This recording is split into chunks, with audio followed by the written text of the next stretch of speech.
En France, jusqu'en 2013, les entreprises agricoles familiales exploitaient 60% des terres.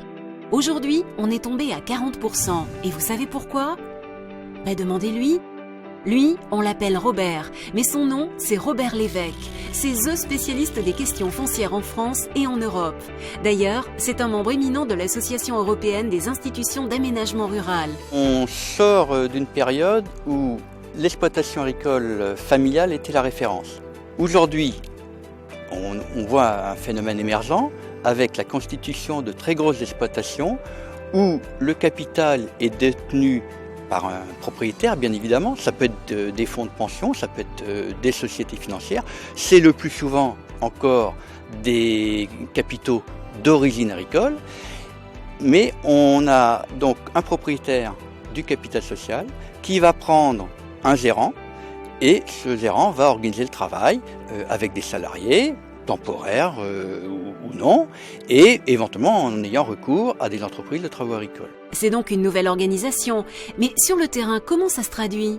On assiste à une simplification des systèmes de production, avec une diminution de la main-d'œuvre, une diminution même du capital investi par hectare, et une diminution de la valeur ajoutée produite à l'hectare.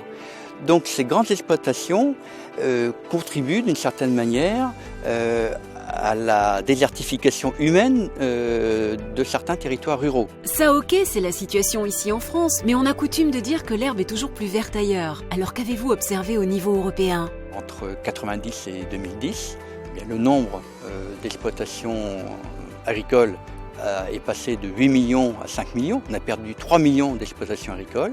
Donc, comme en France, ce sont les exploitations individuelles qui diminuent en nombre, qui exploitent de moins en moins de surface, et ce sont simplement les exploitations sociétaires qui voient leur nombre augmenter et leur surface augmenter également. Bon ok, vous parlez de concentration, mais nous maintenant on se demande, qui tire les ficelles ? C'est par exemple le fonds Spearhead, un fonds britannique, basé à Londres, qui exploite 84 000 hectares à travers toute l'Europe, 6 000 hectares en Grande-Bretagne, 30 000 hectares en Pologne, 20 000 hectares en Roumanie, 30 000 hectares en Tchéquie. On a également un fonds allemand qui est à la fois dans un ancien land des pays de l'Est et en Lituanie. En Roumanie, par exemple, on a des fonds libanais, des fonds états-uniens, portugais, italiens qui financent des exploitations roumaines, avec des tailles qui dépassent souvent les 10 000 hectares. On a 3 exploitations en Roumanie qui dépassent les 50 000 hectares. Nous, on a appris qu'au Danemark, depuis le début des années 90, ils ont supprimé leur politique d'encadrement du marché foncier. Ça change quoi pour les exploitations ? Les 20% les plus grandes cultivaient 50% de la SAU. 20 ans après, en 2010, 20% des exploitations cultivaient 70% de la surface. Ça veut donc dire qu'on a une forte concentration en Europe des exploitations agricoles.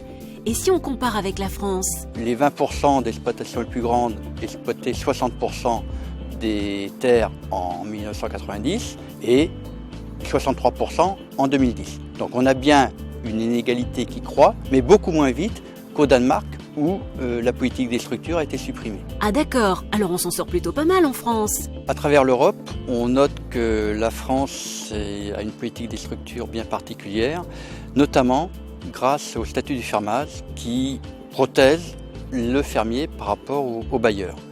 Et il est vrai que depuis 1946, le statut du fermage a permis l'agrandissement des exploitations sans que les exploitants aient à supporter le poids du foncier. Donc à vous entendre, Monsieur Robert, on peut penser qu'en France, chacun trouve sa place ? Il n'y a pas obligatoirement de la place pour tout le monde.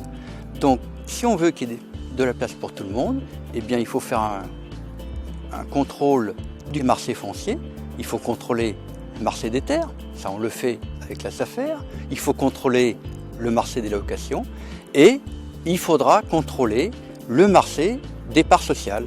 Si on ne contrôle pas le marché des parts sociales d'une manière efficace, eh bien, les exploitations familiales vont être marginalisées et vont être exclus les porteurs de projets, les nouveaux entrepreneurs.